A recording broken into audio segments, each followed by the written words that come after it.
As the real heir, Leo Vance, threatened to jump off the yacht rather than rejoin their prominent family. My 4 older sisters were on the verge of begging him not to do anything rash. Just then, my inner thoughts suddenly flooded their minds. Don't bother trying to talk him down. Leo has no intention of actually jumping. He just wants to make a scene, to let everyone on this yacht know that he's the true-born son of the Hawthorne family. All I have to do is walk over there, and he'll grab me and pull me into the sea with him. His goal is to see whether our 4 sisters and little sister will choose to save me or him. But after all the trouble I've caused over the years, they're completely disappointed in me. They'd never save me. Besides, I'm not even their real brother. In the end, Leo will be rescued, and I'll drown in the ocean, fulfilling my role as the villainous supporting character. His plan will work, I'll get to go back to the real world, and the main story can finally begin. The 5 women flinched, their heads snapping in my direction as I stood off to the side enjoying the show, their eyes wide with shock. Lost in my thoughts, I started walking toward Leo, completely oblivious to their stares. 1 step, 2 steps. Just as I was about to reach him, a hand suddenly shot out and grabbed my wrist. Ethan, it's dangerous. Get back here. I turned to see Olivia, my eldest sister in name. Ah, my beautiful, captivating sister. It's such a shame she'll be killed by Leo later, left to die tragically on the street, her body not found until it's decomposed and rotting. Olivia froze when she heard my thoughts. Olivia, Leo's DNA test has to be fake. He's not your real brother. I am. Don't believe him, I shouted, yanking my hand free from her grasp and lunging toward Leo again. Leo, I know you're jealous of me, but you never should have used the fact that I'm not a real Hawthorne to attack me. You bastard. Go to hell. I broke free from Olivia's grip, thinking, almost there. The main character looks pissed. The second I get close, he'll definitely drag me into the ocean, and I'll finally get to drown. But my excitement lasted only a few seconds before the other 4 swarmed me, each grabbing a limb. Ethan, are you trying to get yourself killed? If you fall in, you're dead for sure. Ethan, what the hell are you doing? They glared at me, looking like a pack of wolves about to tear me apart. I swallowed nervously. Host, you have 10 seconds remaining until your scheduled death. If you don't fall into the sea within that time, you'll never be able to return. The system's voice echoed in my head, and panic set in. I screamed at them, don't you know what's wrong with me? You're my sisters. How could you be Leo's family? I don't believe it. This is all his scheme. I hate him. I despise him. Meanwhile, I was thinking, please, just let me go. Leo is your real brother. I'm just a disposable pawn who's supposed to die. Let go, I need to die. Using every last ounce of my strength, I finally broke free from their 4-person grip and sprinted toward Leo like my life depended on it. He couldn't react in time, and I tackled him, sending us both tumbling over the railing and into the sea. The moment we hit the water, the cold shock was followed by the sea flooding my ears and nose. The choking sensation made my head throb with pain. It was so much worse than I'd imagined. Son of a bitch, is drowning really this agonizing? Olivia was the first one to dive in after us, followed by Sophia, the second oldest, and then Isabella, the third. They plunged into the water one after another like they were lining up. Leo saw figures swimming toward him and felt a surge of joy. They really did care about him after all. But a second later, someone yelled, Sophia, Ethan's sinking. Instantly, the figures that had been swimming toward Leo abruptly changed course, diving deep into the water and heading for the darker depths. Leo stared in disbelief. He was their real brother, so why were they saving a complete stranger instead of him? The system's world departure countdown began in my head. 5, 4, 3. I relaxed my body, letting myself sink slowly toward the seabed, waiting for death to claim me. Suddenly, I felt a hand grab my waist, and a powerful force yanked me upward. The world spun, and the next thing I knew, someone was brutally and frantically pressing on my chest, making my ribs ache. Damn it, Ethan, if you dare to die, I'll tear you limb from limb. Who is that? So vicious. They want to dismember me even after I'm dead? I coughed violently, spitting out a lungful of water. When I opened my eyes, I was filled with joy. Grandpa, I'm back. Suddenly, 5 heads popped into view, staring intently at me. I immediately fell silent, my gaze shifting nervously. Didn't I die? My second sister, Sophia, let out a cold laugh, her hair still dripping with water. You're not dead. The moment I heard that, I shot to my feet to jump back in, but my third sister, Isabella, grabbed me in a bear hug and started dragging me away from the edge. I thrashed on the deck, screaming, Isabella, let me go. I want to go home. I'm taking you home right now. No, that's not what I mean. I have to die. There's no time left. Desperate to get home, I slammed my elbow into Isabella's shoulder with surprising force, making her yelp in pain. I seized the chance to break free and bolted for the railing, only to crash headfirst into Leo, who was struggling to pull himself back onto the yacht with a life ring. With a loud splash, he fell right back into the water.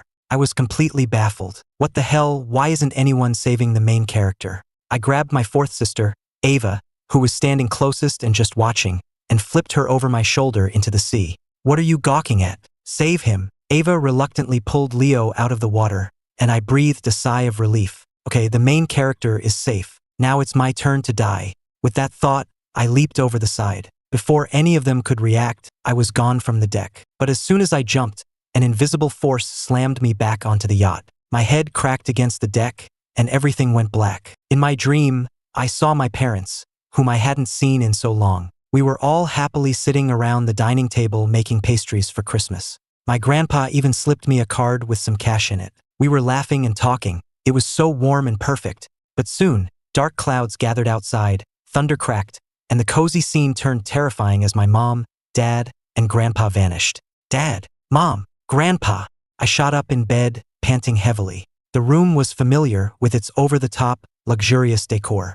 This wasn't my bedroom from my own world. It was my room in the Hawthorne mansion. I'm not dead? My second sister Sophia's icy voice cut through the silence from beside me. I called in the best medical team in New York to save you. That's the only reason you're still alive. I turned my head and saw her sitting on the sofa, working on her laptop. I forced an awkward laugh. Sophia, since I'm not dead, has the part of the story where Leo gets officially accepted into the family started yet? Wait, is the plot really the most important thing right now? The point is I didn't die, which means I didn't get to go home. System, get out here.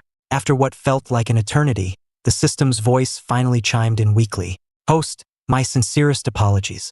The window for your return has closed. What do you mean? You're telling me I can't go back? I worked my ass off for you, diligently fixing the bugs in this world, and now you're telling me I'm stuck here? You've got to be kidding me. Host, it's not entirely impossible for you to return. The system's voice was quieter now, almost hesitant. Because you're still alive, the plot is being affected. The main character's family storyline can't develop, which means this world will continue to stray from its intended path. Spit it out. Fine, I'll go die right now. Before the system could finish its sentence, I scrambled out of bed, rushed to the window, and poised myself to jump. The system shrieked, Host, as long as you help the main characters complete their storyline, you can still go back. You don't have to die. Sophia tossed her laptop aside, rushed over, and yanked me back from the window, throwing me onto the bed. Ethan, who gave you permission to die? Sophia leaned over, pinning me firmly beneath her. Ethan, I don't care why you're trying to kill yourself, but you better knock it off right now.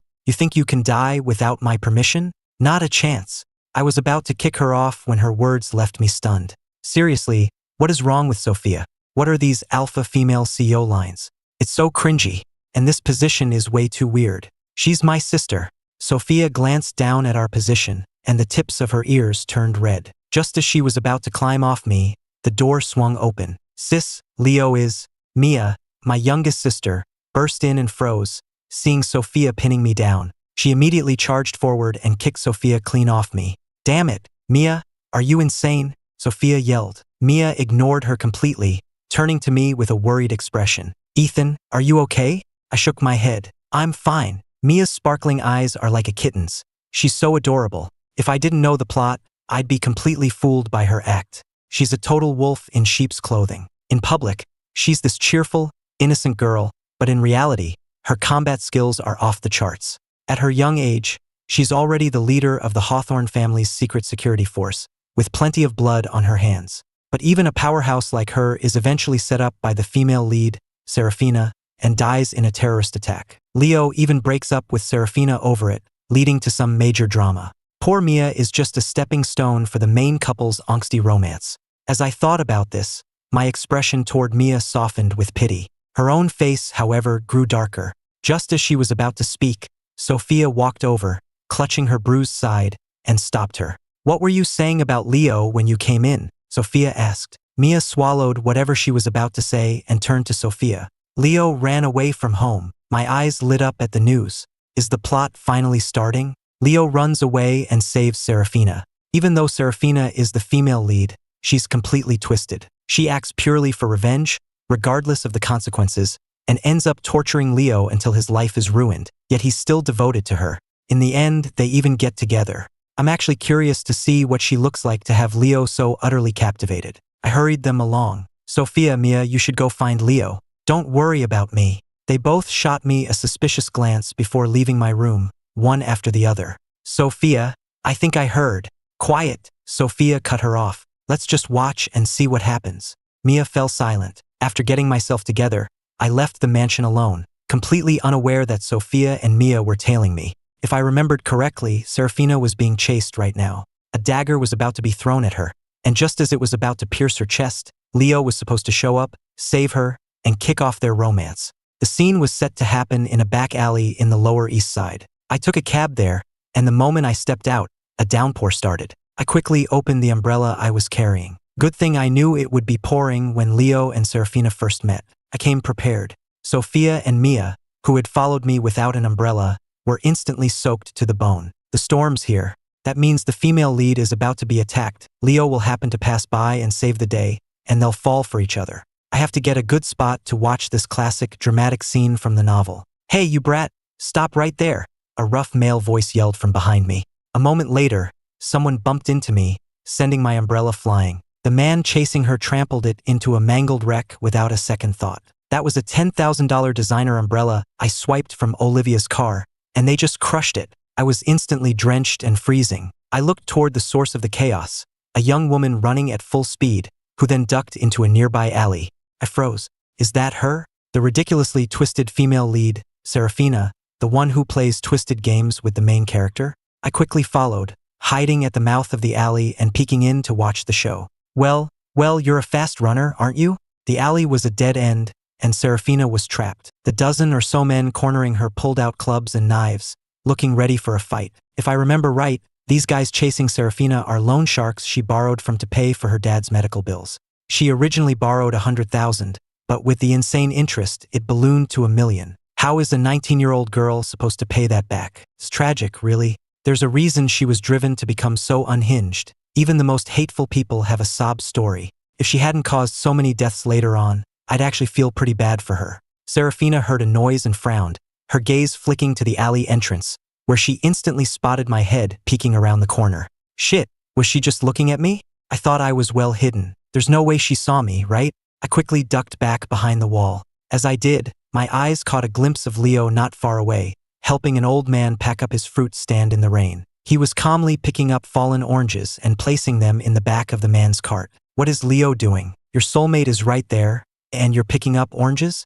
Now is not the time to be playing the kind, helpful protagonist. Follow the damn plot. Dude. Leo, of course, couldn't hear my thoughts. He just kept helping the old man, and eventually even pedaled the cart away for him. I watched, wide-eyed, as Leo's figure grew smaller and more blurred by the rain. What the hell? Leo, get back here. He couldn't hear me. He was completely out of earshot. The system's voice piped up weakly. Host, if the plot doesn't proceed as planned, you won't be able to return. I froze for a second, then steeled myself. I pulled a face mask from my pocket and put it on, leaving only my eyes visible. Everybody stop, I yelled, rushing into the alley. Just then, a dagger went flying through the air, aimed straight at Serafina. Cursing under my breath, I moved with surprising speed, covering the distance in a few steps and kicking the dagger away with a roundhouse kick. The sharp blade embedded itself deep in the brick wall. If that had hit Serafina, she'd be half dead at best. What are you, a ghost? One of the thugs asked, startled by my strange appearance. I'm your worst nightmare. You think you can just assault people in front of me? You think the law is a joke? The leader just laughed, trying to act tough. Boys, get him. They all rushed me at once. From the shadows, Mia was about to jump in and help, but Sophia held her back.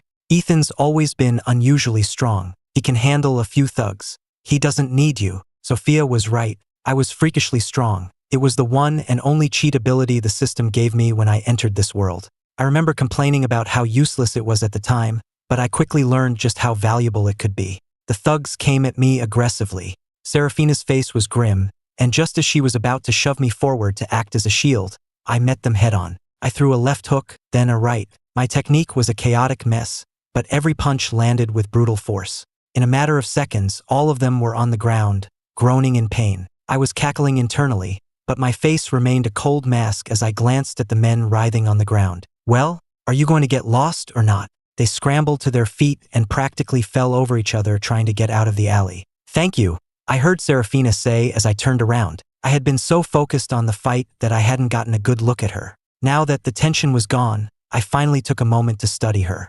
Her skin was pale, making the bloody scratches on her face stand out. Her features were exquisite, and her dark eyes shone with a bright light, like stars trapped within them. A single beauty mark just below one eye gave her an alluring, almost hypnotic quality.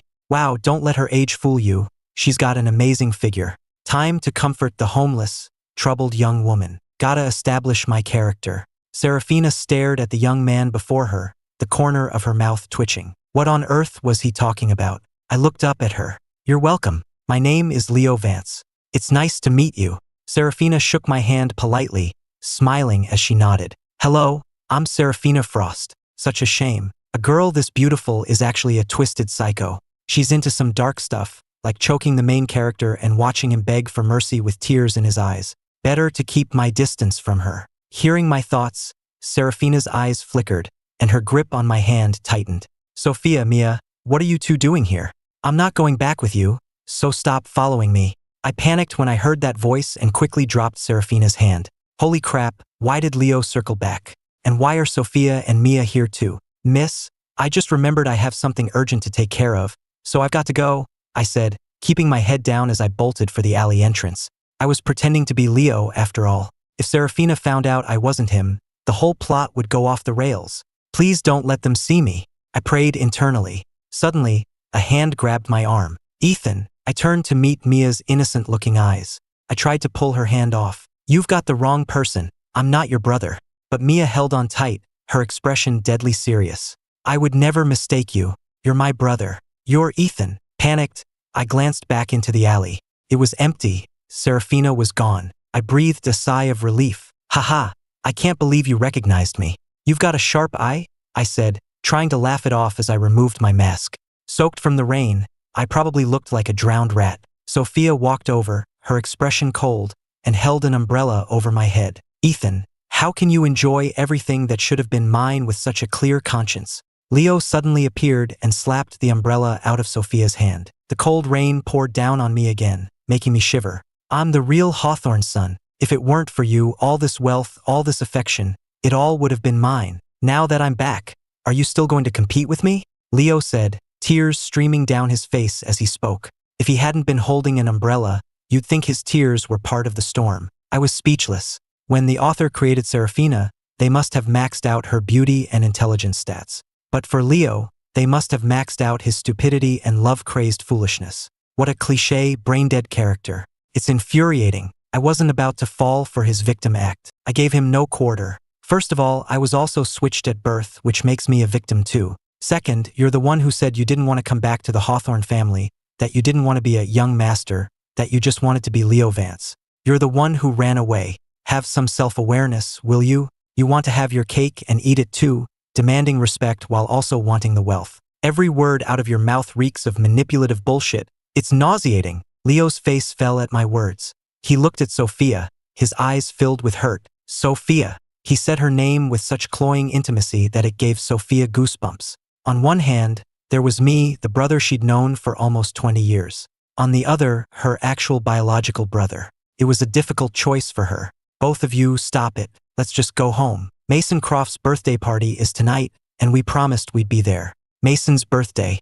I remember at the party, Leo drinks a drugged cocktail and almost sleeps with Serafina's aunt, Chloe Sterling. Chloe is a major power player in New York City. Sophia's breath caught in her throat, and her expression soured. I asked with concern, Sophia, what's wrong? She shook her head. Nothing. We're running late. Let's go. She then turned to Leo, who had started to follow us. You shouldn't come. Leo was confused. Why not? You didn't grow up in this world, Sophia explained. You don't know the rules or the etiquette. It wouldn't be appropriate for you to attend an event like this. She said it casually, but Leo took it personally, as if she were calling him unpresentable. He shot me a look that could kill. I'm the innocent one here. Wasn't Leo supposed to become the family's cherished favorite after I died? This doesn't look like it at all. Back at the Hawthorne mansion, I was halfway through a hot shower when someone knocked on the door. It was Olivia. Here's the suit for you to wear to the party later, she said, holding up a black suit that was both understated and luxurious. This isn't my style at all. Olivia raised an eyebrow. You don't like it? I can have them send over another one. She started to pull out her phone. I stopped her hand and took the suit. No, I love it. It's Mason's birthday party. He's the star of the show. It's better if I wear something more low-key. Olivia put her phone away. All right, I'll wait for you downstairs. Come down when you're ready, and we'll head out together. While I was putting on my socks, my third sister, Isabella, showed up with a watch for me. Then my fourth sister, Ava, came by with a dress shirt. This is weird. Why are they being so attentive today? Shouldn't they be giving all this stuff to Leo? In the study next door, the sisters exchanged glances. Well, did you guys hear anything? Olivia asked, sitting on the sofa with her arms crossed, her expression grave. I heard it. It sounded like Ethan's thoughts, Mia said, breaking the silence. None of the 5 women looked pleased. I didn't hear much, but based on Ethan's strange behavior and what he said about the main character's plot, it seems somewhat credible, Sophia said, recounting the day's events. A collective gasp went through the room. That lines up. Ethan also said that I'm going to be set up by that female lead, Serafina, and die in a terrorist attack, Mia added, blinking. I heard it too, Olivia said, her brow furrowed. He said I would be killed by Leo, left to die on the street. Isabella voiced her skepticism. This is just his side of the story. Maybe Ethan knows he's not our real brother and is just trying to turn us against each other. Ava agreed. Isabella's right, it's a possibility. How could the world we live in be a novel? If that were true, it would mean we're all just fictional characters, that we don't really exist. Sophia's gaze fell on the cup before her. Ethan said that tonight, at Mason Croft's birthday party, Leo will be drugged and almost sleep with Chloe Sterling. Chloe Sterling? From the Sterling family in DC? She's on the other side of the country. Why would she be at Mason's birthday party? And almost sleep with Leo? That's just ridiculous. Isabella found the whole idea preposterous. How could 2 people who have absolutely no connection to each other possibly cross paths? After listening to them for a while, Olivia finally spoke. We'll have Leo come with us. Olivia, no. What if it's true and Leo really does get drugged? Sophia immediately objected. He's still our brother. Even if we didn't grow up with him, we can't let someone take advantage of him like that. If we want to find out if Ethan's thoughts are real, this is the only way, Olivia stated, her tone leaving no room for argument. Leo has to go. When I arrived at the entrance to the ballroom, I immediately spotted Leo, looking elegant in a white suit. He smiled and waved me over. Olivia said I could come along. I don't know how to do my own styling, so Sophia had one of her company's celebrity makeup artists help me out. Ava gave me the suit, and Isabella gave me this watch. He proudly showed off the designer watch on his wrist. His gaze then shifted from my face to my own wrist, and his expression soured instantly when he saw that I was wearing the exact same watch, just in a different color. The corner of my mouth twitched. One in white, one in black, matching our suits. At a glance, anyone who didn't know better would think we were a pair of close brothers. I glanced at my sisters standing nearby and complained internally. You'd think for people born into high society, they'd have some sense of style. Then again, the gifts they've given me my whole life have been things like limited edition RC cars, action figures, and Lego sets. Not exactly the height of aesthetic taste. The 4 Style Challenge sisters felt a critical hit. The Croft family was in real estate, and for the party, they had booked out a massive ballroom in the Hamptons, inviting every rich and powerful person of note from New York City. It was Leo's first time at a party like this, and he seemed lost, sticking close to the sisters. That is, until he spotted Mason Croft and walked over to him. Leo seems to know Mason pretty well, Ava remarked, watching the 2 of them laughing together. I took a sip of my champagne and thought to myself, of course they do. To make money, besides working as a temp housekeeper for the Hawthorns, Leo also tutored Mason's 10-year-old brother. They got along pretty well. In fact, it was Leo who gave Mason the idea to drug the drink. At that thought, my gaze fell on Ava with a hint of pity. Originally, that drug drink was meant for her. Mason had been pursuing Ava for a while and kept getting rejected, so Leo gave him a terrible idea, forced the issue. Who would have thought that by some twist of fate, Leo would end up drinking it himself? I have to admit, the plot is pretty damn twisted. A cold sweat broke out on Ava's back when she heard this. The other sisters couldn't hold back their laughter. Isabella put a hand on Ava's shoulder, a wide grin spreading across her face. So, the drug was meant for you, huh? At that, they all burst into even louder laughter. I looked at them, confused. What's so funny? Olivia shook her head, trying to suppress her smile. It's nothing. From across the room, Mason approached, holding 2 glasses of wine. He was wearing a blue suit and had a smile on his face as he offered a glass to Ava. Ava, long time no see. Ava looked at the glass in his hand and recoiled. Sorry, I don't drink. I had to stifle a laugh from where I was standing. Mason came on way too strong. He even peeked at Ava once while she was in the shower, which left her with some serious trauma. She's terrified of him. If it weren't for not wanting to be rude to his father, she probably wouldn't have even come tonight. The sisters inexplicably burst out laughing again, while Ava's face turned beet red. A flicker of surprise crossed Mason's eyes as he looked at me. You must be Ethan. That's me. Putting that aside, Mason's story is pretty tragic too. He bravely pursues the girl he loves, gets rejected, and then gets nearly mauled to death by a wild animal thanks to his so-called good friend, Leo. If Ava hadn't shown up in time, he would have died, but he lost both his legs in the process. Later, when Ava confesses her love for him, he feels so worthless that he can't accept it and jumps off a building. Ava and Mason both turned to look at me at the exact same time. I was completely lost. What's going on? Is there something on my face? A waiter passed by, and Mason instinctively placed the glass of wine on the tray. I hear you're quite the pianist, Mr. Hawthorne. I wonder if I might have the honor of hearing you play. Of course, I replied, and walked directly to the grand piano in the corner. As I slowly pressed the keys, a beautiful melody filled the air, hushing the entire ballroom. Seeing me in the spotlight, Leo grew agitated, downed his drink in one gulp, and stormed out. Olivia noticed and gestured to Isabella, and the 2 of them followed him. On the second-floor balcony overlooking the ballroom, a woman in a black evening gown sat in the shadows. Her gaze swept coolly over me below, her eyes narrowing slightly. She beckoned to a nearby waiter, took a glass of wine from his tray, and slowly rose to her feet. When the music ended, the room erupted in applause. Some people in the crowd recognized me. Isn't that the Hawthorne's fake son? What's he doing here? Not only that, I saw the real son earlier. This party is definitely going to be dramatic tonight. The last time I saw them, they were staging that whole jumping off a yacht drama. As I watched the audience applaud, I felt a secret thrill. After all these years of practicing piano as the fake son, I wonder if I'll be a piano virtuoso when I get back to the real world. Maybe I won't have to work that dead-end job anymore.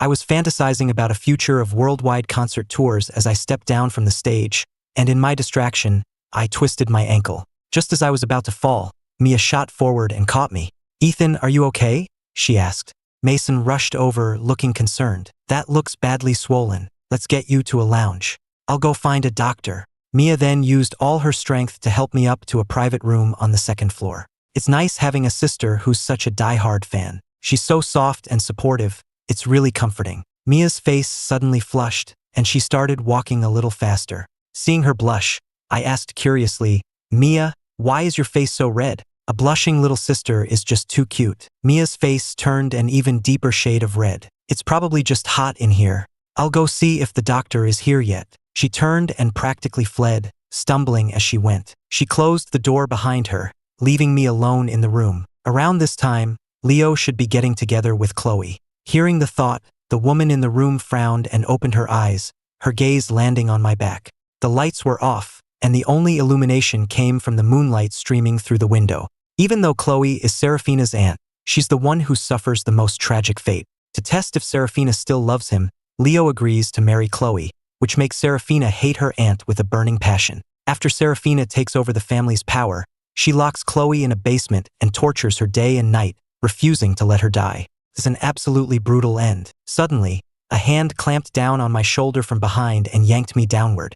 I stumbled backward, falling onto a bed and looking up into a pair of deep, intense eyes. Startled, I grabbed the woman's shoulders and flipped her over me, slamming her hard onto the floor. The woman landed hard on her back, the impact so jarring it brought tears to her eyes. I flicked on the room's light switch and, seeing a small dumbbell on a nearby table, grabbed it and threw it at her. Luckily, she reacted in time and dodged it. I stared at the woman warily.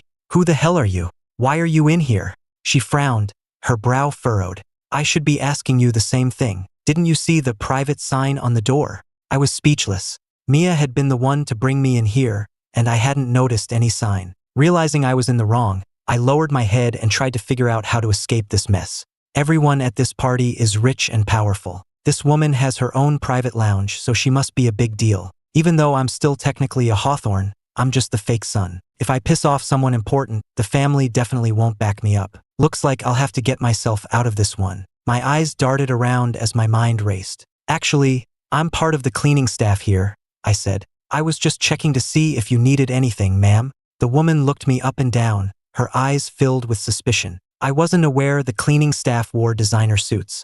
Is that the new uniform, or just your boss's new kink? I said in a low voice, you may be beautiful, but this is sexual harassment. I could call the police right now. Her smile vanished. As she tried to stand up, her foot slipped on a pillow on the floor, and she stumbled forward, falling on top of me and pinning me to the bed. I felt a soft pressure on my cheek. She froze for a second, then realized she had accidentally kissed me. What the hell? How did this cliché drama scene happen to me? Get off me, you creep. Before I could push her off, the woman scrambled up on her own. But from that brief contact, she could already feel a change in her body. A feverish heat was spreading from within, and she began to tremble. I quickly tried to get up and leave, but she grabbed me and pinned me against the wall in a very compromising position. I saw that her face was flushed, her breathing was ragged, and the way she was looking at me was definitely not normal. My eyes widened as a thought struck me. Holy shit, did she drink the cocktail Mason had drugged? Wasn't Leo supposed to be the one who drank that by mistake?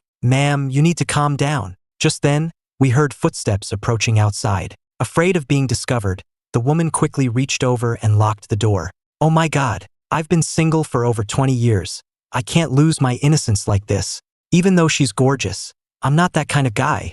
I was so flustered that I completely forgot I was a man and could have easily pushed her away. The woman was doing her best to fight it, to suppress the fire raging inside her. I don't know if it was some kind of sibling telepathy, but just then, Mia kicked the door clean off its hinges from the outside. I stared, completely dumbfounded. Holy Mother of God, Mia's destructive power is on par with a small explosive charge. Mia was at my side in an instant, grabbing my shoulders and looking me over. Ethan, are you okay? Who was bothering you? I pointed, but the room was now empty. Damn, she's fast. Mia and I rushed to the open window and looked down just in time to see a black Maybach speeding off into the night. Mia quickly snapped a photo of the license plate with her phone and sent it to someone to run a check. She stared after the car as it disappeared into the darkness, her eyes glinting ominously. The driver kept glancing at the woman in the back through the rearview mirror. Miss Sterling, are you all right? Chloe rested her head against the cool glass of the window. I'm fine. Don't worry about me. Just take me back to the hotel. If she hadn't been so quick, she would have been caught. Chloe stumbled back to her hotel room and went straight for the bathroom, where she took a long, cold shower to quell the feverish heat that was still coursing through her. Once her head had cleared a bit, she picked up her phone and made a call. The woman on the other end of the line teased, Miss Sterling, shouldn't you be out in the Hamptons looking for Mr. Wright? What gives you the time to call me? Chloe turned off the shower, her eyes dark. Cut the crap and run a background check on someone for me. At that, the person on the other end got even more excited. Did you really find him? You're Mr. Wright, Chloe snapped. Enough with the nonsense. Ethan Hawthorne of the Hawthorne family. I want his complete file in 30 minutes. The doctor rubbed some liniment on my badly swollen ankle, and the pain made my face contort. Mr. Hawthorne, remember to ice this when you get home to reduce the swelling. It's best if you stay off it for the next couple of days, or it will only get worse. The doctor had barely finished speaking when Mia wheeled a wheelchair into the room. It's okay, Ethan. From now on, I'll push you wherever you need to go. I looked at her dead serious expression, and my mouth twitched. Mia, I just sprained my ankle. I'm not disabled. I don't need a wheelchair. But Mia wouldn't hear of it. No, you're staying in this wheelchair until your foot is completely healed. I sighed, looking at her helplessly. My sister is great in every way, except she's a little too obsessive. Once she sets her mind to something, she never backs down. She's so good to me, it almost makes me not want to leave this world. Mia's eyes flickered. Then don't go, she said softly. Her words caught me off guard, and I stared at her for a moment, stunned. It's nothing. The dance is about to start. I'll take you down, Mia said, lowering her head as she pushed my wheelchair toward the elevator. The high society guests we passed looked at me with pity, clearly thinking I was a young man with a permanent disability. Their stares made me uncomfortable. I looked up at Mia. Why is it just you? Where are the others? Olivia and Isabella had to take care of something, and Sophia is in a meeting with the Lockwood Corporation. As for Ava, her gaze drifted toward the dance floor. I followed her gaze to the center of the dance floor, where a handsome couple was dancing. The man was smiling warmly, but the woman looked reluctant. It was Ava and Mason. I watched them with great interest. Don't be fooled by Ava's reluctance now. Later on, she becomes completely crazy for love. A loud crash snapped me out of my thoughts. I looked toward the sound and saw a slender woman go flying, kicked by my sister Isabella, and land in a heap in the middle of the dance floor. Seeing this, Ava instinctively moved to shield Mason. Mason froze for a second, his gaze landing on Ava's profile, a hint of a smile in his eyes. You dare hit me? Do you have any idea who my mother is? She's the chairwoman of the Lockwood Corporation, and I'm her daughter. You hit me, and I'll have my mother destroy you. I'll make sure you can never work in this city again. I'll have you thrown in jail for the rest of your life. Isabella cracked her neck from side to side. Ruin my life forever? I'd like to see the Lockwood family try. The words were barely out of her mouth when a hand slapped her across the face. You insolent girl, are you trying to start a war? Mr. Lockwood's face was beet red with fury, his bloodshot eyes glaring at his reckless, foul-mouthed youngest daughter. Seeing her father, the young woman forgot all about the stinging pain in her cheek and pointed at Isabella, screaming, Dad, you have to get her back for me. She hit me. No one's ever hit me like that before, except you. I want her reputation destroyed. Mr. Lockwood glanced at Isabella, then, furious, slapped his daughter across her other cheek. Are you drunk? Open your eyes and look who you're talking to. That's Isabella Hawthorne, the third daughter of the Hawthorne family. If she hits you, you take it. What more is there to say? With that, he shoved his daughter aside and walked toward Isabella, a forced, apologetic smile on his face. Miss Hawthorne, please, be the bigger person. My wife has spoiled our youngest daughter rotten. She's reckless and has offended you. I sincerely apologize. Is an apology supposed to be enough? Olivia's voice cut in as she emerged, supporting a very frail-looking Leo, who was leaning heavily on her shoulder. Perhaps you'd like to hear exactly how your daughter provoked my sister. Mr. Lockwood glared at his daughter, who was still on the floor. What exactly happened? The dazed young woman mumbled, I just wanted to make friends with that young man. Isabella sneered at that. You call that making friends? You were all over him, touching him, and you even said, Hey handsome, are you not looking at me because I'm too beautiful for you? Isabella's imitation was spot on. The scene was supposed to be tense, but I couldn't help but laugh, as expected of a Hollywood actress. She can turn on the drama at a moment's notice. Isabella's mouth twitched slightly at my thought, and she turned her glare back to the woman on the floor. If I hadn't gotten there when I did, who knows what else you would have tried to do? Is what Miss Hawthorne said true? Mr. Lockwood demanded, kicking his daughter lightly. I was just hitting on a cute guy. Is that a crime? It's not a crime, Isabella retorted. But he's my brother, and when you mess with my brother, you've got a problem with me. The crowd erupted in murmurs. So that's the real Hawthorne heir. The Lockwoods really picked the wrong family to mess with. The Hawthorne's influence in New York is immense. The sisters are all brilliant and have connections in every sector. After this, the Lockwoods are finished in this city. Sophia stepped forward as well. Mr. Lockwood, I believe it would be best if we terminated our recent partnership. Mr. Lockwood, who had just spent months securing that deal with Sophia, went pale. He yanked his daughter to her feet and forced her into a bow. Miss Hawthorne, we are so sorry. We were blind to have offended you. Hearing the apology, Leo finally peeked out from behind Olivia. Olivia, since they've apologized, maybe we should just let it go. It looks like things aren't easy for their family. At that, I completely lost it. I had to lower my head to hide my laughter, my shoulders shaking uncontrollably. I can't take it anymore. Author, you're heartless. What kind of holier-than-thou, saintly persona did you give this main character? I was still chuckling when I looked up and found all the sisters and Mason staring directly at me. Wait, why are they all looking at me like that? Was I laughing too loud? Just then, Sophia stepped forward. No one gets to bully a Hawthorne and get away with it. Seeing this, Mason's father, Mr. Croft, discreetly signaled to the security guards. The guards understood immediately and moved in to escort the Lockwoods out. It's over. It's all over, Mr. Lockwood wailed as he was being led out. I worked so hard to get to this point, and you worthless girl, you've ruined everything. My sincerest apologies, Mr. Croft said, approaching Leo with a glass of wine. It was my poor judgment to invite such people. I'm sorry that the young Mr. Hawthorne was frightened at my son's party. Leo's gaze met his and Mr. Croft started. He hadn't noticed before, but now he realized the young man with Olivia wasn't me, but Leo.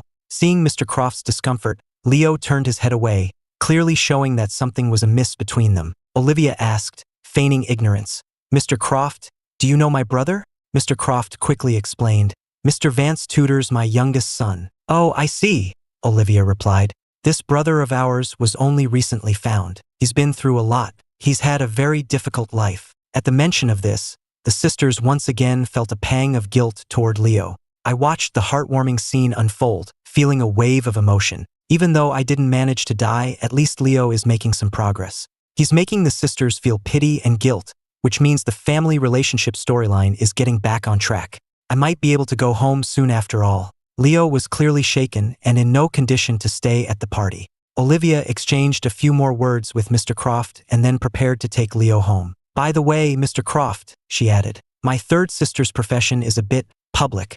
I hope what happened here tonight can be kept discreet. Mr. Croft nodded knowingly. Of course, a public figure. As they passed Mason, Leo felt his gaze and said guiltily, Mason, I'm so sorry for ruining your birthday party.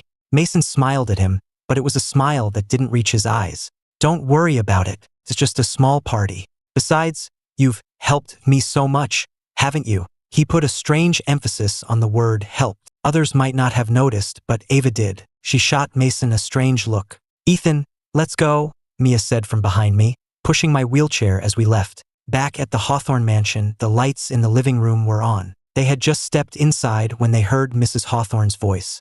Oh, Leo, darling, your father and I were just on a business trip in the next state. Why did you run away? Don't you like it here?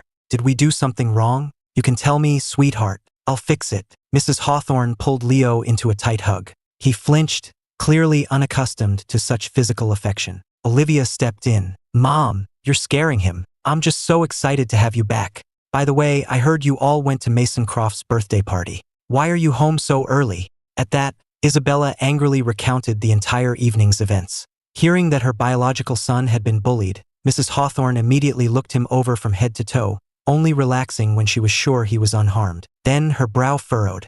That Lockwood girl, I know of her. She's a good-for-nothing troublemaker. Sophia, didn't you just start a project with the Lockwood Corporation? Sophia quickly clarified, we had one joint venture, but we will have no further business with their company. Good, Mrs. Hawthorne said firmly. Scum like that don't deserve success. I'll make a few calls. The Lockwood's time in New York is over. Well, let's not stand here talking in the doorway. Come in, come in. I cooked a huge dinner myself tonight, Mrs. Hawthorne said, happily pulling Leo further into the house. I stood in the foyer watching the cozy family scene. Still, after 10 years of being their brother, it stings to watch them transfer all their affection to someone else. I used to be so moody and unpredictable, acting out and taking advantage of my position as a Hawthorne, but my sisters always put up with me. Now that they have a well-behaved, understanding, and real brother, they'll probably dote on him even more. Mrs. Hawthorne already thinks I'm a lost cause and is incredibly strict with me, but she's so gentle with Leo. And seriously, I'm a grown man sitting in a wheelchair right here. Am I invisible? My presence in this family is practically zero. I grumbled to myself. The four sisters, who had been on their way to the dining room, all stopped in their tracks. They turned in unison to look at me, their expressions complicated. Olivia was the first to speak. Mia, bring him in for dinner. Hearing this, Mia happily wheeled me into the dining room. Ethan, you're not an outsider in this family. Come eat, you're too thin, Mrs. Hawthorne's voice called out. A moment later, Leo's plate was piled high with food.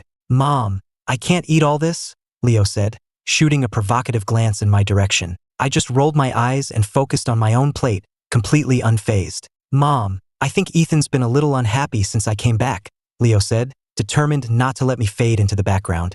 My presence was already minimal, but he had to drag me into the spotlight, as if afraid I'd be forgotten. Mr. and Mrs. Hawthorne's gazes finally landed on me, and for a moment, they both looked surprised to see me. Oh, I didn't even notice Ethan was here, Mrs. Hawthorne said. It was only then that she saw the wheelchair. A flicker of concern crossed her face. Ethan, what happened to your leg? Why are you in a wheelchair? Maybe it's because in the original plot I'm already dead, so I have no place in this family anymore. That's why they keep overlooking me. I kept my head down and said with a hint of bitterness, it's nothing, I just sprained my ankle. Well, it should be fine after a couple of days of rest, Mrs. Hawthorne said dismissively. After that, I was once again invisible at the dinner table as everyone focused their attention on Leo. I just kept eating, until Sophia, sitting across from me, placed a large piece of pork on my plate. Don't just eat vegetables. Eat this. Good for your bones. I was actually a little touched that you, the grumpiest of them all, were giving me food. But now I'm just speechless. You're the one who's being a pig. Sophia's mouth twitched. The other sisters, hearing my thought, couldn't help but chuckle. What's so funny? Leo asked, looking curious. Olivia stifled her laugh and waved her hand. It's nothing. Let's just eat. Meanwhile, at the Sterling Hotel, I've got the information you wanted. Ethan Hawthorne is the son of the New York Hawthornes, but rumor has it they found out a few days ago that he's not their biological child. The real son is a guy named Leo Vance. I'm sending you the full file now. Chloe's gaze fell on my photo in the file, then moved down to the education section. Ethan Hawthorne, NYU, Horology and Watch Design. Leo's room was next to mine. According to the original plot, my room would have become his after I died. But since I was still alive, he had to settle for the guest room next door, which Mrs. Hawthorne had nevertheless decorated lavishly for him. As I hopped past his door, Leo came out and leaned against the frame, staring at me with his chin held high in arrogance. Ethan, if I were you, I'd be too ashamed to keep living in this house. He made no effort to hide his contempt for me. I just smiled, feigning confusion. The Hawthornes are rich and powerful. They give me $100,000 a month in allowance, and my room is twice the size of yours. Officially, my last name is still Hawthorne, which makes me a Hawthorne heir. Why would I leave? Leo was furious. How can you be so shameless? Sorry, I said. I've always been shameless. Seeing him so angry put me in a great mood, and I happily hopped past him and back into my room. Leo snorted and slammed his door shut. A moment later, my sisters emerged from the shadows, staring at the two closed doors. You know, besides being a bit spoiled, Ethan isn't a bad person at heart, Ava said, a hint of pity in her voice. Are we neglecting him too much because of Leo? Don't forget how Ethan used to bully Leo, Isabella retorted. Sophia agreed. Leo is our real brother. He suffered so much out there. We should be good to him. Ethan has lived a life of luxury in our home. He knows we've been good to him. There's no reason for us to feel guilty. But Ethan craves our affection too, Mia interjected, not wanting to see me hurt. And don't forget, his thoughts mentioned that Leo will be the cause of our family's ruin and our deaths. Olivia and I followed Leo, and we never saw Chloe Sterling. In fact, that Lockwood girl almost assaulted him. That proves Ethan's thoughts can't be trusted, Isabella argued. Still, she added, a small smile playing on her lips, having two brothers isn't necessarily a bad thing. I felt sick from being out in the rain, so after a quick wash, I collapsed into bed and fell asleep. I woke up in the middle of the night, my body aching all over. I wanted to get up and take my temperature, but I didn't have the strength, so I just lay there, stiff and miserable until morning. My head was throbbing and foggy. Seeing the daylight outside, I groggily managed to get up and find a thermometer. 103.2 degrees. A high fever. It must have been from the rain yesterday. I changed my clothes and limped downstairs. The only person there was the housekeeper. Good morning, young master.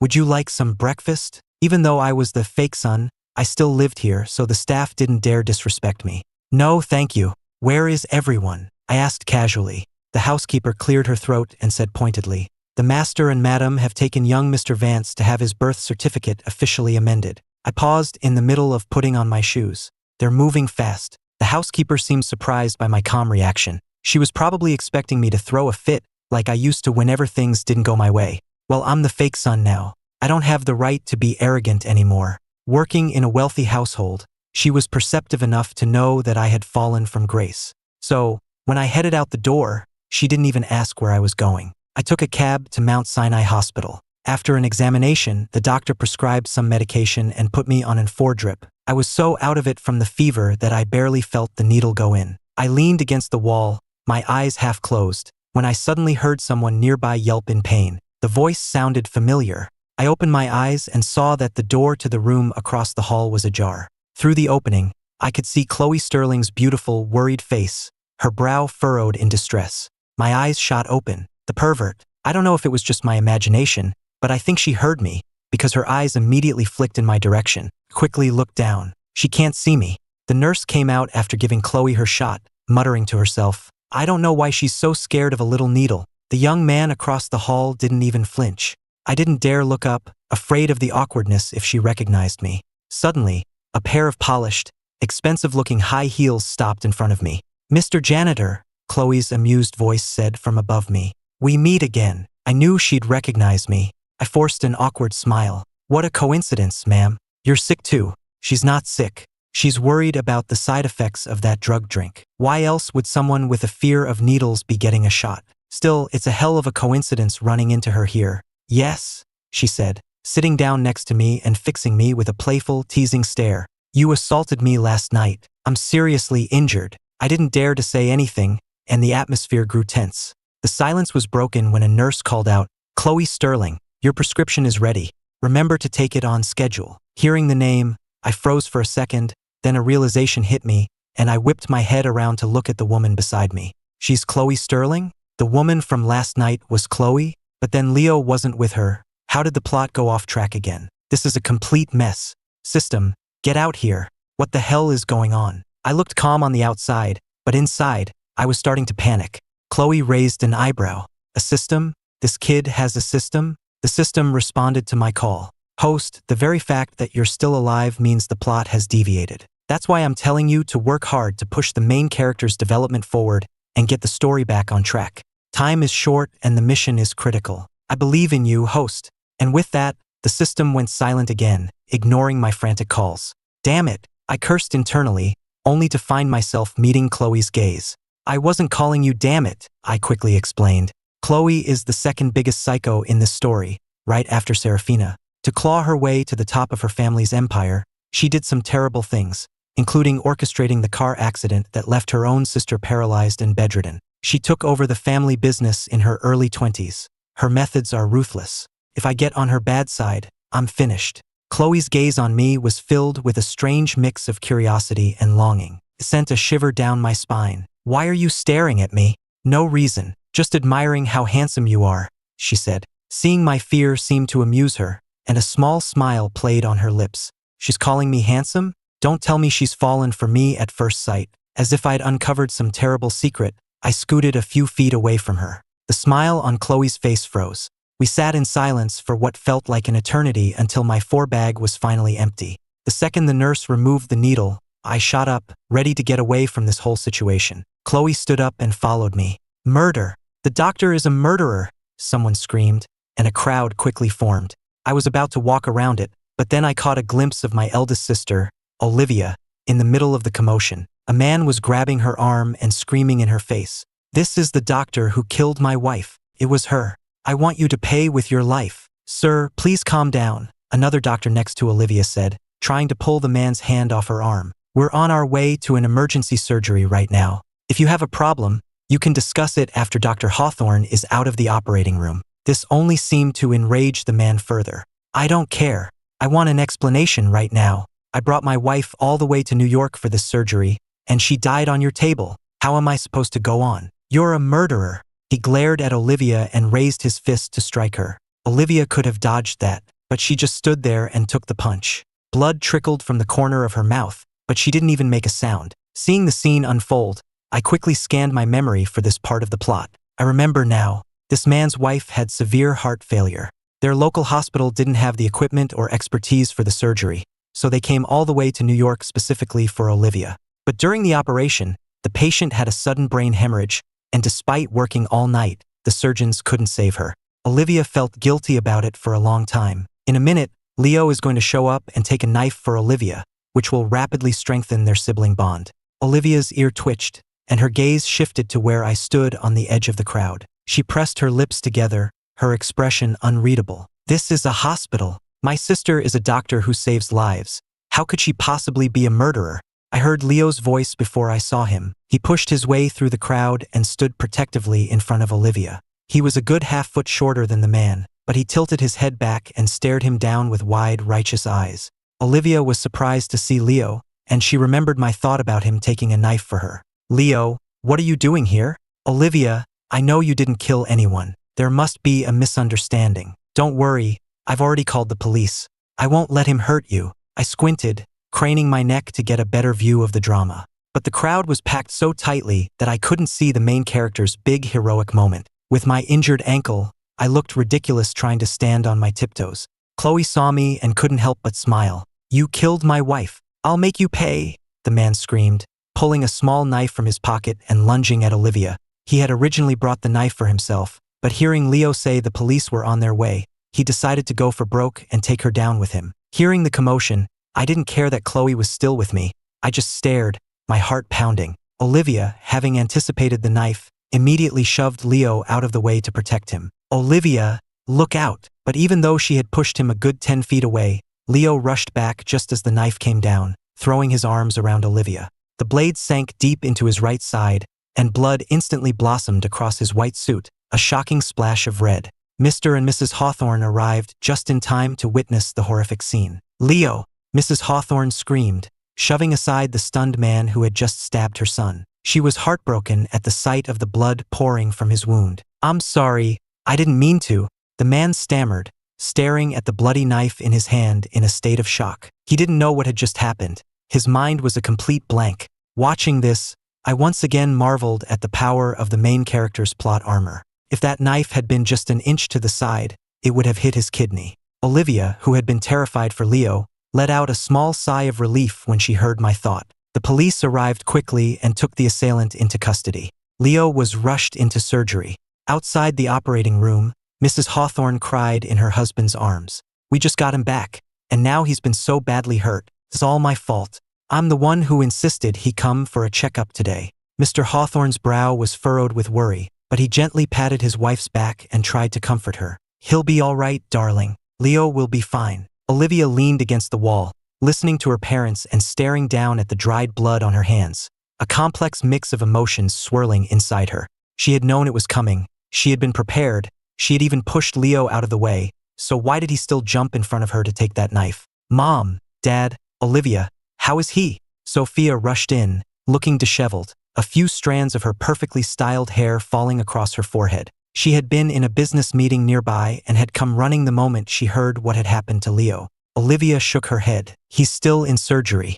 We don't know anything yet. Meanwhile, I had picked up my prescription from the pharmacy and was leaving the hospital, but Chloe was still following me. Why does she keep following me? I thought, glancing back at her in confusion. She was just a few feet behind me, silent, which was starting to creep me out. The bus arrived, and I limped aboard, paid my fare, and found an empty seat. I still have a decent amount of savings, but I'm not a Hawthorne heir anymore. Leo is.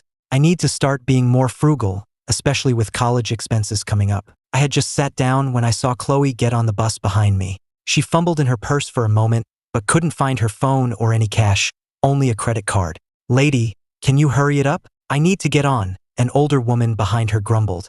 Chloe's gaze immediately fell on me. I quickly turned my head and stared out the window. She can't see me.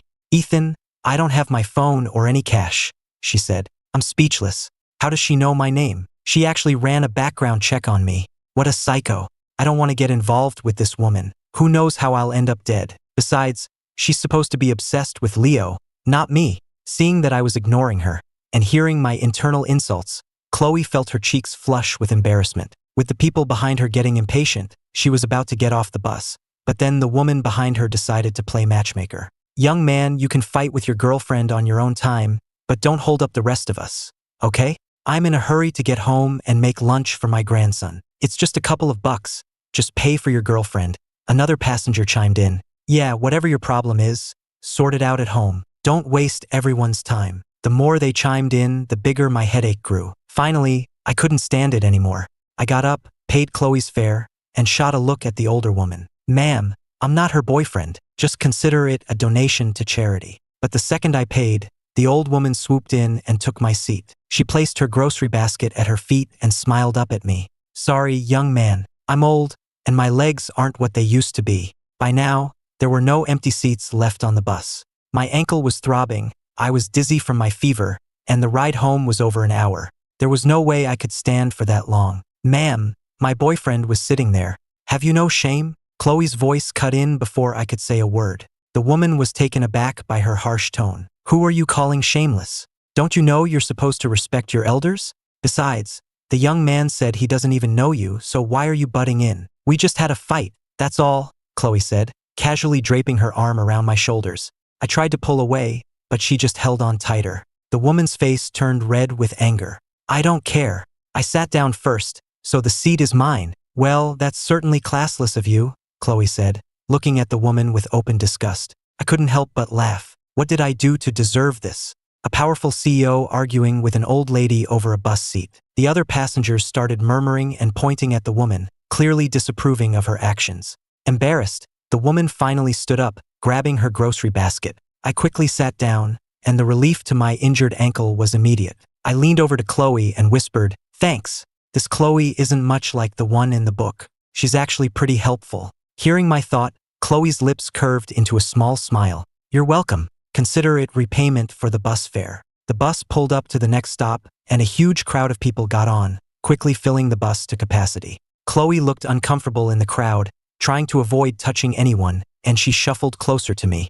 As the bus pulled away from the curb, I was scrolling through iMessages on my phone and didn't notice we were turning. The bus lurched, and my head tilted to the side, landing squarely on Chloe's soft chest. So soft and bouncy. Is this what heaven feels like? Leo is one lucky guy. Serafina is beautiful, sure, but she's missing something. A powerful, intelligent, and dominant woman like Chloe is way more exciting. I bet she's amazing in bed. If I were the main character, I'd choose Chloe, hands down. She had followed me all this way to hear what I knew about her supposedly tragic fate, but she never expected to hear such explicit thoughts. The shot had brought my fever down, but I was still dizzy, and a few minutes later, I fell asleep leaning against the window. Chloe looked down at me, her gaze falling on my phone screen, which was still lit up, open to a job search app. When I woke up later, Chloe was gone. My stop was approaching, so I didn't think much about when she had left. It wasn't like we'd ever see each other again. When I got back to the mansion, only Mia was there. Her face was covered in small bandages, probably from her training. She turned her head at the sound of my arrival. "Ethan, why didn't you tell me you were going out? Your ankle is still swollen." The moment she saw me, she dropped what she was doing and rushed over to help me.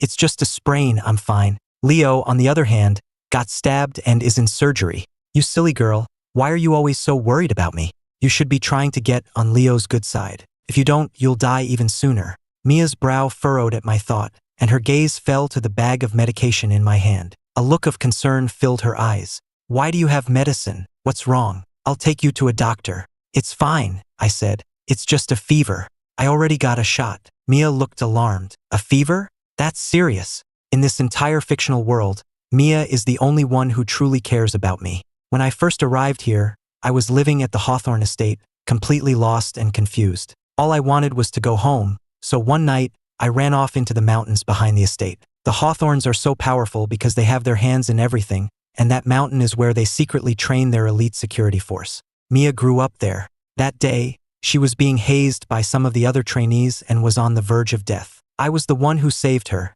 and that's why she's been so fiercely loyal to me ever since. Mia, on the other hand, looked guilt-ridden. "Why didn't you tell me? This is serious.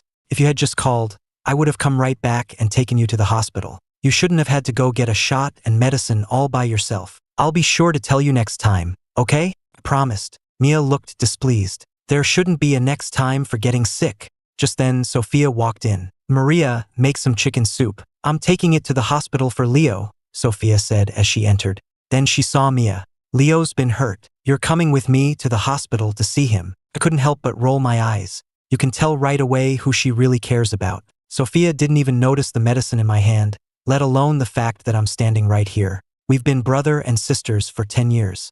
Even if we weren't that close, I genuinely thought of them as my family. Sophia stopped in her tracks, her gaze landing awkwardly on my face. "Why do you have medicine? Are you sick?" I was taken aback for a second, then replied sarcastically, "I was bored out of my mind, so I thought I'd take some medicine to spice things up." I had just finished my medicine when Sophia and Mia decided to drag me along with them to the hospital. "I don't need to be there this early for my next shot," I protested. "We're taking you to see Leo," Sophia said as she drove. "He's badly hurt. You should be there." "Who am I to him? His injury has nothing to do with me." Sophia's mouth twitched. "If you want to keep living in this house, you should know that you need to get along with Leo. If he's willing to forgive you for how you treated him before, you two could be like real brothers. The Hawthorne family can certainly afford to support you." "I couldn't care less," I muttered. Sophia fell silent, her good intentions clearly unappreciated. Leo's surgery went well. The knife hadn't hit his kidney, and the wound wasn't too deep. He just needed a few stitches. The doctor said he'd be fully recovered after a month of rest. Mrs. Hawthorne breathed a sigh of relief, looking at Leo with a pained expression. "My poor baby, you've suffered so much." "It's okay, Mom," Leo said. his face pale as he forced a weak smile. Olivia is a doctor. She has to save lives. If she had been the one to get hurt, how many patients would have been affected? It was worth it. You're such a good boy, Mrs. Hawthorne said, her heart aching. By the way, the doctor said you can have some chicken soup. You must be hungry. She then looked at me. Ethan, bring the soup over here. I walked over with the thermos of soup and unscrewed the lid for him. I was about to set it on the table when Leo suddenly reached for it. As he took it, his hand trembled, and the hot soup spilled all over my hand. A second later, Leo played the victim, his face a mask of hurt. Ethan, I know you don't like me, but you didn't have to pour the soup all over my blanket on purpose. Mrs. Hawthorne frowned at me, about to scold me, when Mia rushed over and grabbed my reddened hand. Ethan, does it hurt? It's fine, I said, exasperated. This guy is such a manipulative jerk. He's the one who insisted on grabbing it, and now my hand is killing me. Mia looked at me with concern and pulled me toward the sink to run my hand under cold water. I'll go get a doctor. Sophia also went to find a doctor. Leo had clearly intended to use this to make the sisters hate me, but he hadn't expected them all to be so concerned. He couldn't help but look at me with a flash of jealousy. He's the real Hawthorne son, their real brother. Why am I the one they're all doting on? The doctor came in quickly to check my hand. It's not a serious burn. You rinsed it in time. Just apply some of this ointment, and it will be fine. What a run of bad luck. A fever and now a burn. It's like this world really doesn't want a dead man walking around. I grumbled to myself, then glanced back at Leo in his hospital bed. Speaking of this hospital incident, Olivia is deeply affected by it. While she's alone on the roof, contemplating her life, she's supposed to meet her one true love. Around now, she should be up there, talking a suicidal young man off the ledge and saving him. That guy is her first love in this novel, but it's a shame he dies so tragically. Their story is really heartbreaking. Olivia has always been completely dedicated to her career. She's almost 30 and has never been in a serious relationship. I thought she'd sworn off love, but it turns out she does find someone. As I headed for the rooftop, Isabella and Mia followed me. Leo watched the three of us leave, a bitter feeling in his heart. Mom, he said quietly, I don't think my sisters like me very much. Mrs. Hawthorne stroked his head. How could that be, sweetheart? You're so well-behaved and understanding. Of course your sisters will love you. Leo didn't say anything, just stared at the doorway, his eyes welling up with tears. Mrs. Hawthorne was sharp and immediately understood what he was thinking. Don't you worry, she said firmly. Now that you're back, you are the only son of the Hawthorne family. I was completely oblivious to the fact that Sophia and Mia were now following me as well. I got to the rooftop and peeked out the door, immediately spotting Olivia in her white lab coat. She was standing near the edge, talking to a red-haired young man in a white shirt. The young man was sitting on the ledge, looking like he might jump at any second. He's only 22, so young to have a heart condition. He could have been a star athlete, but he had to give up running because of his acquired heart disease.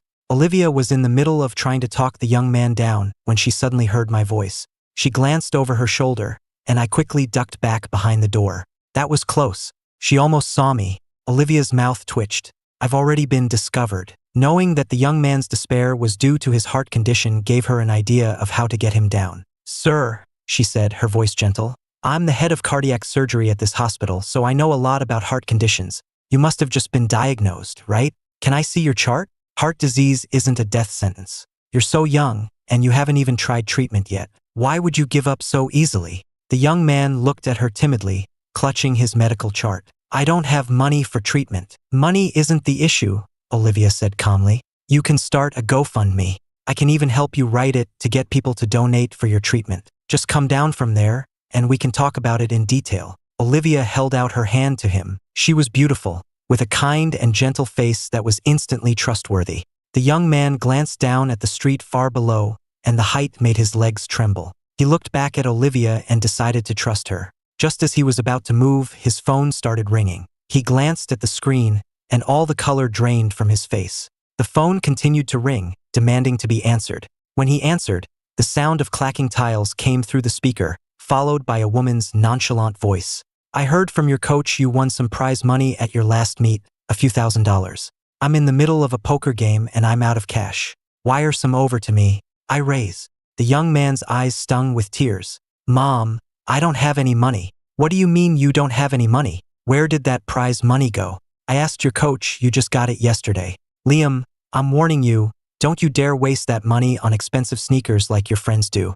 You'd be better off giving it to me. I could win big with it." The sound of the game continued on the other end of the line, and Liam felt his chest tighten, his heart constricting with a sharp pain. "I spent the money at the hospital on tests. I didn't buy any shoes." There was a pause on the other end, followed by an angry tirade. "What kind of tests cost that much money? A few $1,000s? You've been scammed. Tell me which hospital it was. I'll sue them for everything they're worth." "Mom!" Liam's tears finally fell. He had been about to climb down, but after that call, he suddenly felt like there was no point. Maybe his diagnosis wasn't a disease, but a sign from the universe that there was nothing left for him in this world. The call ended. Liam looked at Olivia, a hint of apology in his eyes. "Doctor, I'm sorry." "Olivia, he's going to jump. Grab him." I screamed in my mind, my heart pounding in my chest. Before Olivia's brain could even process the thought, her body was already moving. She lunged forward and grabbed Liam's arm just as he was about to let go. He dangled over the edge, staring up at her in disbelief. "Doctor, just let me go. There's nothing left for me here." Olivia held on with all her might, her face flushed with exertion. "No, you can't die. I need you to live." She was a prodigy, a brilliant surgeon who had become the head of cardiac surgery at Mount Sinai at the young age of 28. She had a perfect surgical record, had been born into wealth, and had never wanted for anything. Her path in medicine had been smooth and successful. She had never known failure. But 2 days ago, when a patient had a brain hemorrhage on her operating table and died despite her best efforts, she had felt, for the first time, how powerless she was in the face of death. She realized that skill alone was not enough to defy fate. Faced with the family's accusations and anger, she had felt a crushing sense of defeat and had begun to question if she was on the right path. But now, seeing Liam about to fall, her first instinct was to save him. She couldn't bear to watch someone die in front of her. As a doctor, she had to fight for every life, no matter how slim the chance. "Don't move. I'll pull you up," Olivia grunted, using every ounce of her strength to haul Liam back onto the roof. When he was safely back on solid ground, she finally let out a breath she hadn't realized she was holding. The feeling of solid ground beneath his feet felt unreal to Liam. Ever since his parents' divorce, neither of them had wanted him, seeing him as a burden. His mother was obsessed with her poker games, and his father had a new wife. He was the one they had thrown away. Even on his track team, he was never on the coach's list of starters. This was the first time anyone had ever fought so hard to save him. Liam looked at Olivia, and his eyes began to sting. Olivia was rubbing her aching wrist and was about to say something to Liam when he suddenly pulled her into a hug. It was the first time a man had ever hugged her like that, and she froze, completely stunned. "My ship is hugging. This is the good stuff." I was so excited I almost jumped for joy. Mia also peeked out, snapped a picture, and sent it to the family's iMessage group. Olivia's phone was on silent, so she had no idea the group chat was exploding. All she knew was that my internal screaming was incredibly loud. "Sir, how long do you plan on hugging me?" At her words, Liam immediately let go, his face turning a deep shade of crimson. "I'm sorry. I just wanted to thank you. Thank you for saving me." As a doctor, Olivia was used to being thanked. But after the incident with the angry husband and the feeling of being distrusted, this heartfelt gratitude felt different, more complicated. I think anyone in my position would have done the same. Having seen enough of the drama, I quickly headed down from the roof. "Mr. Hawthorne." I was on my way to find a nurse to restart my 4 when someone called my name from behind. I turned around. Mason Croft? What was he doing here? I looked at him, dressed in a leather jacket and holding a motorcycle helmet, and my eyes practically turned into stars. Oh my God, this guy is so cool. I remember now, Mason is a professional race car driver. He's cool, he's handsome, he's a champion. What is wrong with Ava that she doesn't see how amazing he is? Mason, who had been in a foul mood from his own injuries, suddenly felt a surge of secret pleasure at hearing my internal praise. Ever since his birthday party, he'd had a strange feeling that he could hear my thoughts, but he'd brushed it off as a drunken illusion. But now, seeing me again and hearing the voice so clearly, his curiosity was piqued. He casually lifted his arm, revealing a nasty scrape, blood and dirt caked together in a painful-looking mess. I winced. That looks like it hurts. You should get that cleaned up. As I thought this, I also pulled out my phone and snapped a picture. Mason looked at me, confused. Why are you taking a picture? To show my sister Ava, I said. I shipped this couple, so of course I have to do my part to make their love story happen. I looked down at my phone and sent the picture directly to Ava. She was in the middle of gossiping about Olivia in the sisters group chat when my message popped up. She frowned and immediately started a FaceTime call. The second the call connected, Ava asked, "Are you hurt?" I shook my head. "It's not me, it's Mason." I then immediately flipped the camera to show him. Mason was caught off guard by the sudden camera in his face. Ava audibly held her breath, her eyes wide with panic. "How did you get hurt?" A clear smile played on Mason's lips. "Just a small motorcycle accident." "An accident?" Ava's voice rose. "You were in an accident and you're smiling? Ethan, take him to get checked out right now. Did he hit his head?" And with that, she abruptly ended the call. Why am I so flustered at the sight of Mason? Ava thought, shaking her head to clear the strange feelings. It's all Ethan's fault. If I hadn't heard all that stuff from his thoughts, I wouldn't be acting like this. Seeing the call abruptly end, I shrugged. "See, Mason? My sister is very concerned about you. Some people hang up fast but text even faster." While I was getting my foredrip, Ava spammed me with a series of worried emojis. I texted back, "Don't worry, Ava. Mason's fine. It's just a scrape on his hand. The nurse already cleaned it up." She replied, trying to act casual. "Oh, I was just testing out some new emojis I saved from the group chat." "Yeah, right. So stubborn." I thought to myself. When I looked up from my phone, Mason was walking out, his hand bandaged. I stared at him for a second, a sense of déjà vu washing over me. Why does this scene feel so familiar? Mason raised a suspicious eyebrow at me. My mind raced and then it hit me. I remember now. Mason's father, Mr. Croft, is here with his mistress for her prenatal checkup, and Mason almost catches them. The mistress is getting tired of being a secret and wants her child to be legitimate, so she starts scheming to break up Mason's parents. His father is cheating, and his mistress is pregnant. Hearing this, Mason didn't care whether it was true or not. He was ready to storm out and find the cheating couple. Who does this woman think she is, being a mistress? According to the original plot, Mason was only supposed to almost see his father and the mistress, not actually learn about her existence. After all the previous plot deviations, I was afraid this would be another one, so as Mason started to walk away, I quickly called out to him. "Mason, I've only got one more four-bag to go. Wait for me to finish and I'll leave with you." Hearing this, Mason turned and gave me a look. "It's better if I go with him. That way, he can hear my thoughts and find out who the other woman is." As Mason and I walked toward the hospital entrance, the sense of dread he had just shaken off came rushing back the moment he saw his father. Holy crap, it's Mr. Croft and his mistress. Mr. Croft was at the hospital entrance, helping the heavily pregnant woman into a car. She had one foot in the car already but turned back to give him a long, lingering kiss that made my stomach turn. The girl looks like she's in her early 20s, around the same age as Mason. Mr. Croft is almost 50, and he's dating someone his son's age. He has no shame, and that woman must be desperate. Hearing my thoughts, Mason's brow furrowed. He had never imagined his father would cheat on his mother, especially not with a girl his own age. Mason's eyes started to drift in their direction, but before he could get a clear look, I grabbed his arm. "Mason, I just remembered, Leo is in the hospital here. He got stabbed. Since you're here, why don't you come with me to see him?" I couldn't let Mason see that sleazy couple. In the VIP room, Leo was alone. Mrs. Hawthorne was nowhere to be seen. Hearing a knock, Leo looked up. A smile instantly lit up his face when he saw Mason. "Mason, what are you doing here?" Mason walked in and set his helmet down. "Ethan told me you got stabbed, so I came to check on you. I didn't bring anything. Hope you don't mind." When Leo had tutored at the Crofts' home, both Mason and his younger brother had grown fond of him. They found him reliable, capable, and hardworking, and he had managed to significantly improve the grades of a boy who hated studying. Furthermore, because Leo also worked for the Hawthorns, he would often see Ava visiting the Crofts and would talk to Mason about her, which had brought the two of them closer. But after what had just happened with his father, Mason was starting to believe that my thoughts were real. And if that was true, it meant Leo would one day be the cause of his death. A hint of hostility crept into Mason's eyes as he looked at Leo. "Of course not. I'm honored you came to see me," Leo said with a smile, gesturing for Mason to sit. His gaze then drifted to me, standing behind Mason, and a strange look flickered in his eyes. Since when did Mason get so close to Ethan? First, he stole my sisters, my parents, and my identity as the true Hawthorne heir. Is he gonna steal my best friend now? 2. Beneath the blanket, Leo's hand clenched into a tight fist. Mason noticed the look, then reached out and pulled me forward.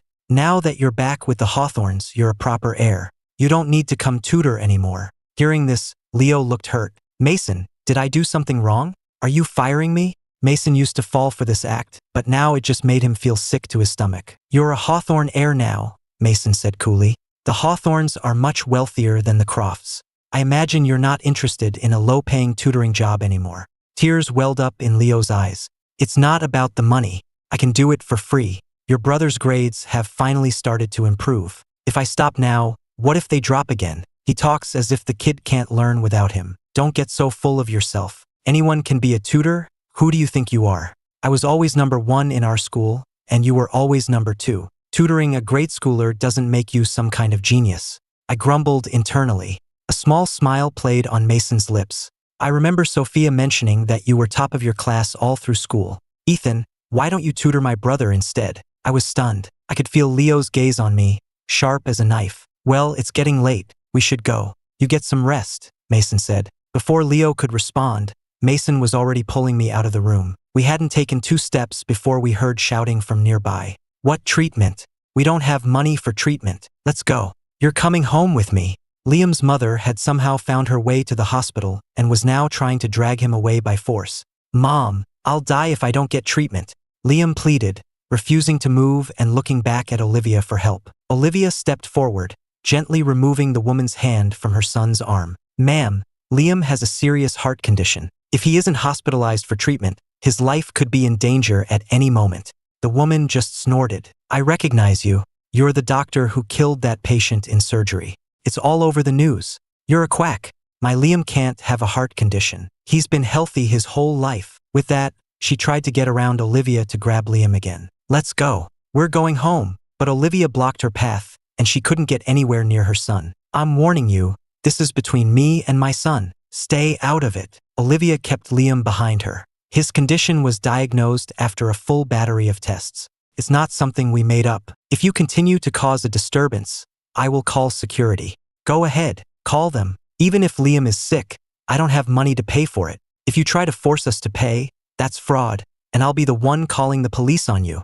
Liam's mother was defiant, showing no fear. The onlookers were whispering and pointing, and Liam's heart ached with shame. He leaned close to Olivia and whispered, Dr. Hawthorne, I should just go with my mom. She's right. We don't have the money for this. As he started to step out from behind Olivia, someone suddenly pushed him back. It was me. Ma'am, do you have any common sense? Paying for medical treatment is how the world works. Doctors get paid for their skills. How is that fraud? And another thing, when my sister saves a life, why don't I see everyone posting on Twitter calling her a miracle worker?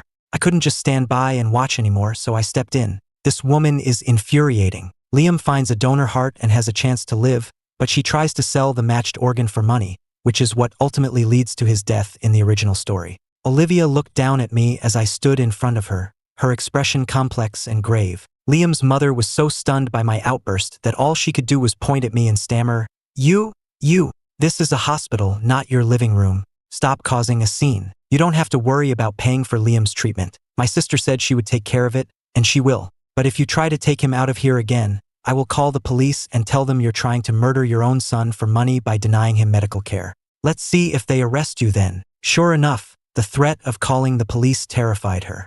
I'll stop. I won't take him, she stammered. She shot one last glare at the timid Liam hiding behind Olivia. You just wait. With that parting threat, she turned and fled, terrified the police were actually on their way. Thank you, Liam said, rushing to thank me. I just smiled and waved it off. Don't mention it. It was nothing. But how do you know my name? I don't think we've ever met. I glanced at Olivia and quickly covered my tracks.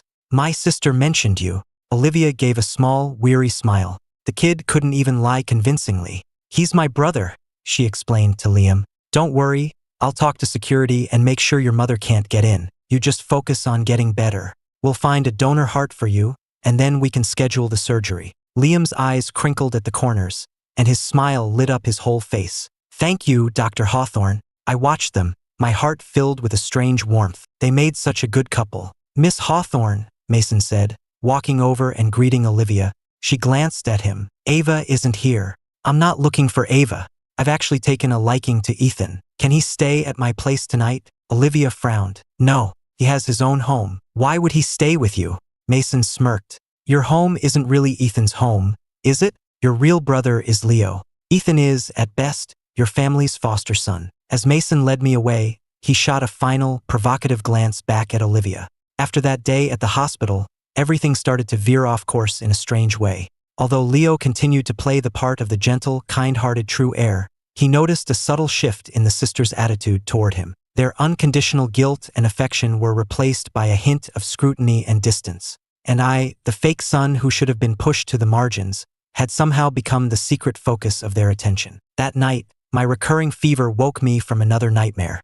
The chaotic fragments of the plot swirling in my head gave me a splitting headache. System, what the hell is going on? The plot is a complete disaster. Will I ever be able to go home? I cried out weakly in my mind. This time, the system's voice wasn't the cold, electronic tone I was used to. Instead, it carried a distant, weary sigh.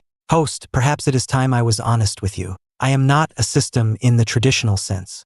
I am more like a lingering will born from regret. I was stunned. The creator of this world, the author of the novel, felt an immense guilt and sorrow in her final years for the tragic fates she had written for all her characters. She believed she had created a world filled with nothing but tragedy. So, with the last of her strength, she transformed her will into what you know as the system and sent me into her world. Your death was the catalyst for all the tragedies that followed. That is why she chose you to be the patch to fix everything. Your mission was never to follow the plot and die. It was to use your inner voice, the one ability that can break through the story's framework, to save everyone and fight back against the powerful inertia of fate. I was completely floored. So, I wasn't just a disposable pawn, I was the savior? The next morning, sporting massive dark circles under my eyes, I was cornered in my room by all 5 of my sisters. Olivia's expression was grave as she spoke. Ethan, we heard it. Everything about the author and the plot. My heart leaped into my throat. It seemed they had all received the system's monologue last night. So, our lives, our future tragedies, they're all just part of a pre-written book? Sophia's voice was icy, but it held a faint, almost imperceptible tremor. I nodded and told them everything the system had revealed. The room fell into a dead silence. They were all brilliant, successful women at the top of their fields. To be told they were nothing more than puppets on a string. The shock was immense. Ava was the first to break the silence. I don't believe it. This is insane. How can we be fictional characters? But you can't deny it, Isabella interjected, her face pale. Ethan's thoughts have predicted too much. Mason's birthday party, the incident with Olivia at the hospital. If we hadn't known beforehand, the consequences would have been catastrophic. So what do we do? Just sit back and wait for our tragic fates to play out. Mia clenched her fists, her eyes filled with defiance. No, Olivia said, stepping forward, her gaze as hard as steel. Now that we know, we fight. We will write our own stories. Just as we reached a consensus and were about to form our anti-plot alliance, an unexpected ally showed up at our door. Chloe Sterling. She came directly to the Hawthorne mansion and asked specifically to see me. In the study, she got straight to the point. The system inside you, or rather, the author's will, I can feel its energy fluctuations. I've long suspected that something was wrong with this world, that we were being manipulated by invisible strings. Now I'm certain. It turned out that Chloe, through the sheer force of her own will, had been the first person in the story to begin breaking free from the plot's control. She had been searching for a way to shatter the narrative completely, and my arrival had given her hope. Our alliance was officially formed, and with her intellect and resources, Chloe became our strategist. Our first target was Leo. The sisters stopped distancing themselves from him. Instead, they began to interact with him with patience and guidance. When he would start to fall back into his manipulative habits, Olivia would calmly say, Leo, I know that's not what you really think. It's the plot forcing you to act this way. You have the choice not to be controlled by it. At first, Leo was confused and resistant, but gradually, after being reminded again and again, the struggle in his eyes became more apparent. He began to fight back against the script's control, refusing to say the manipulative lines and refusing to carry out the schemes designed to harm me. Finally, one rainy night, he came to us, completely broken down. I don't want to be the main character anymore, he cried. I don't want to hurt anyone. I just want to be myself. Leo's awakening gave us a huge boost of confidence. After extensive research, Chloe proposed a bold theory. If the author was from this world, and her lingering will, the system, could enter it, then the plot itself, the Book of Fate, must also have a physical manifestation somewhere in this world. We have to find it and destroy it. The clues eventually led us to the long-abandoned original Hawthorne estate. It was where the family had first made its fortune, and it was also where the author had lived in her youth. We made our way to the dusty old mansion and, in the deepest part of the house, in an old study, we found a thick, leather-bound manuscript locked away in a safe. The moment the manuscript was removed from the safe, a cold, oppressive energy filled the room. In our minds, we each saw a vivid vision of our own tragic end. Olivia saw her own body, rotting and undiscovered. Mia felt the searing pain of being blown to pieces in a terrorist attack. Ava saw the empty, joyless life she would lead after Mason jumped from that skyscraper. "Don't look! It's the plot's final desperate attack," I yelled, snapping them out of their horrific visions. In my own mind, I saw my own happy ending, returning to the real world to find my parents and grandfather long gone, living a lonely, mediocre life, and eventually dying alone in a small apartment. That was the home I had been so desperate to return to, but now, it seemed so cold and empty. "No," I whispered, looking at the family around me, the people who had worried for me and fought beside me. I looked at Chloe, standing steadfast at my side, and for the first time, I knew the answer. "My home is here." I snatched the manuscript, took out a lighter, and set a corner of the page ablaze. As the flames leaped up, the manuscript seemed to let out a piercing shriek, and the tragic visions in our minds twisted and shattered in the firelight. Leo stepped forward and poured a bottle of rubbing alcohol over it, and the flames instantly consumed the entire manuscript. As the last page turned to ash, we all felt a weight lift from our shoulders, as if some invisible chain had finally been broken. Sunlight streamed through the dusty window, chasing away all the shadows.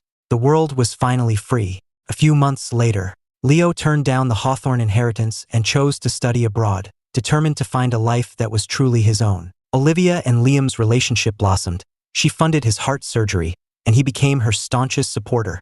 Mason, with Ava's encouragement, won a major international racing championship, and the two shared a passionate kiss at the finish line. And as for me, I found Chloe in the corner of an old bookstore, flipping through a book on horological design. She saw me and closed the book, a captivating smile playing on her lips. Sunlight streamed through the gaps in the shelves, bathing her in a soft, golden light. "What are you reading?" I asked softly, walking over to her. "Just thinking," she said, looking up at me, her deep eyes reflecting my own image. "Now that there's no script, how should we write our own story?" A warmth spread through my chest. I took her hand and pulled her into my arms. "Chapter 1, I murmured, leaning close to her ear, my voice both gentle and firm, "starts right here," and I kissed her. The pages of a nearby book fluttered in the gentle breeze, as if writing a new story for us, one filled with endless possibilities. This time, we were the authors.